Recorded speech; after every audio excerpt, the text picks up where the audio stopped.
Welcome, Fade to Black breaking news for this Tuesday, November 14th, 2023. This is all of the news that you need. I'm Jimmy Church.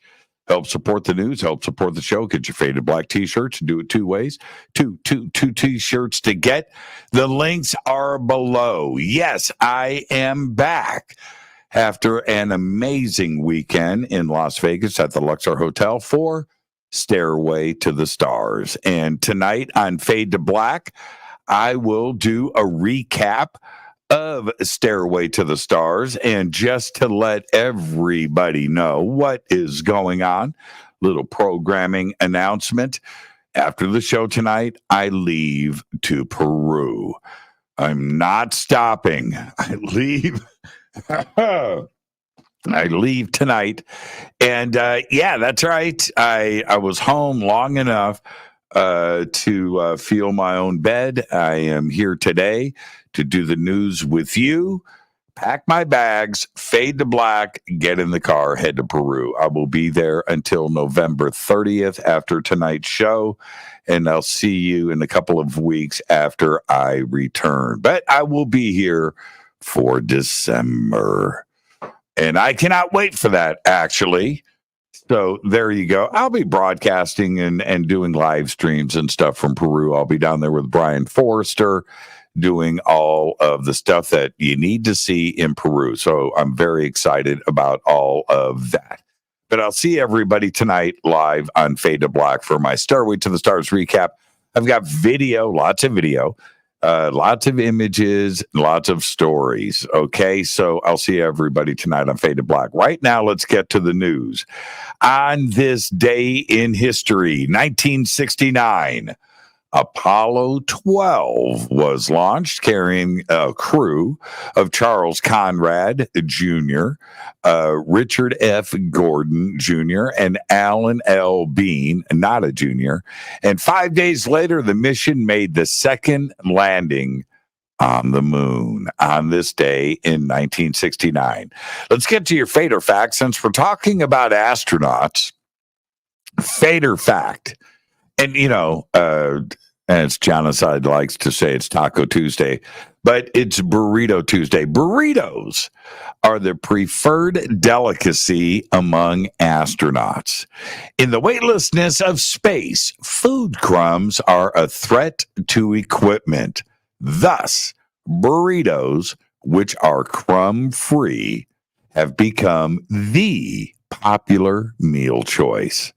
And that is your Fader fact. Let's get to the breaking news.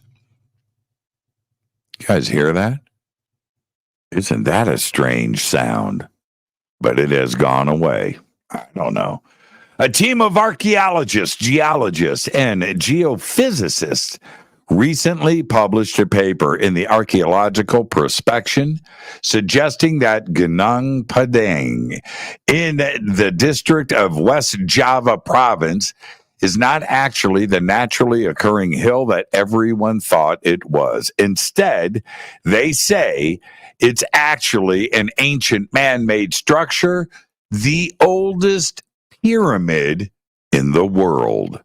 Previously, Gunung Padang referred only to the megalithic stone complex that sat on top of the hill, which some archaeologists believe was used as a celestial calendar.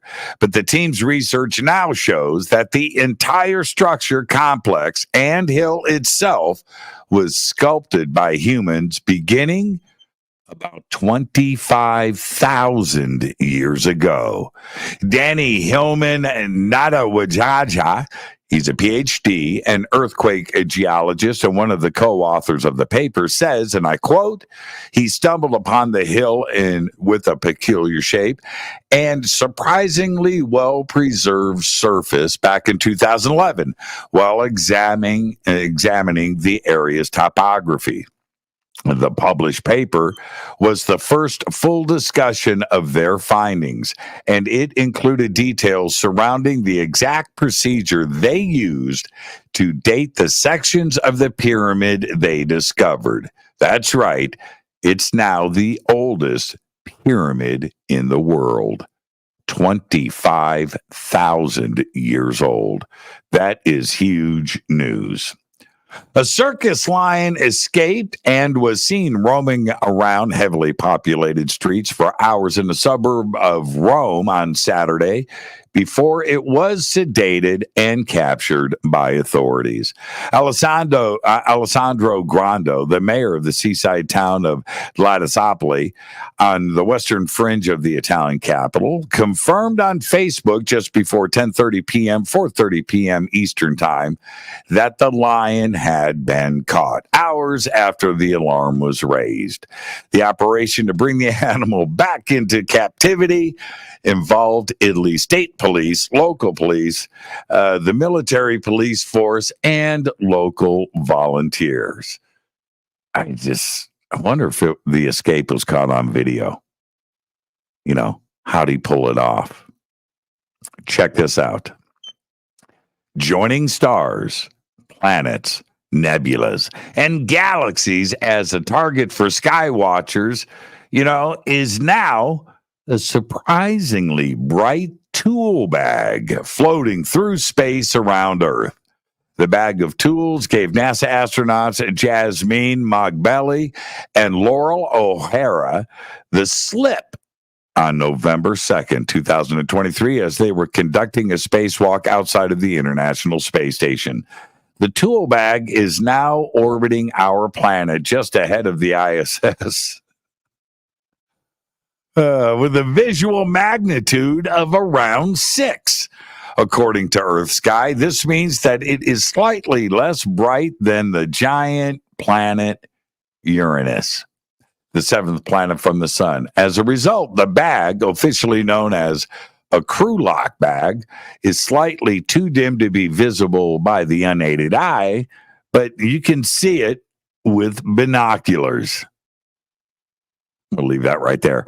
Also, the International Space Station has dodged orbital debris hours before the SpaceX cargo ship was due to arrive. In an email, a representative from NASA's Space Operations Mission Directorate confirmed the debris avoidance maneuver that took place back on November 10th. Today's the 14th.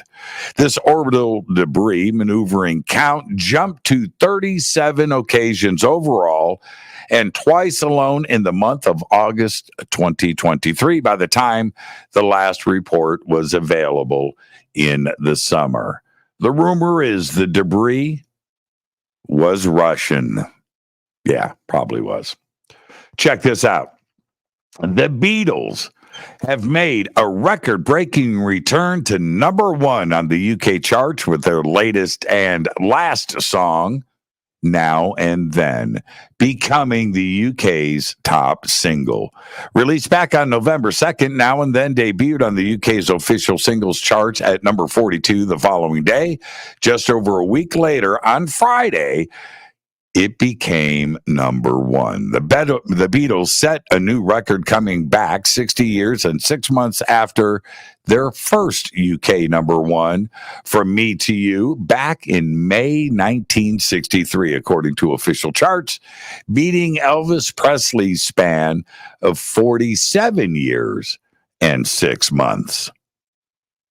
Archaeologists in Mexico have discovered a 1,000-year-old statue of a Maya warrior in the basement of a temple at Chichen Itza in the Yucatan Peninsula.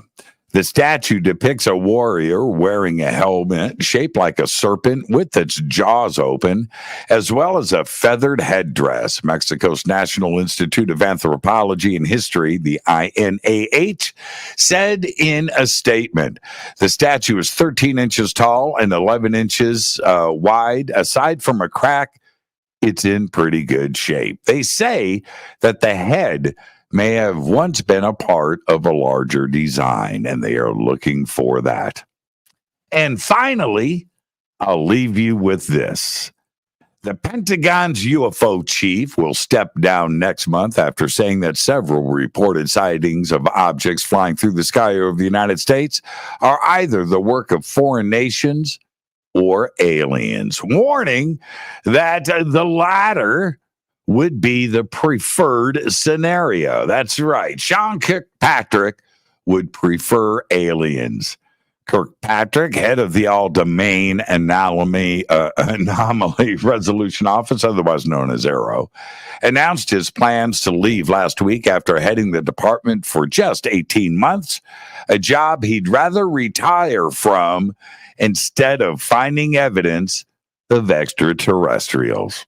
After investigating more than 800 cases during his brief stint as director, Kirkpatrick warned of the presence of UFOs and also said that there hasn't been any hard evidence of aliens. And he said the alternative was much more frightening. He said, and I quote, "If we don't prove it's aliens, then what we are finding is evidence of other people doing stuff in our backyard." That's right.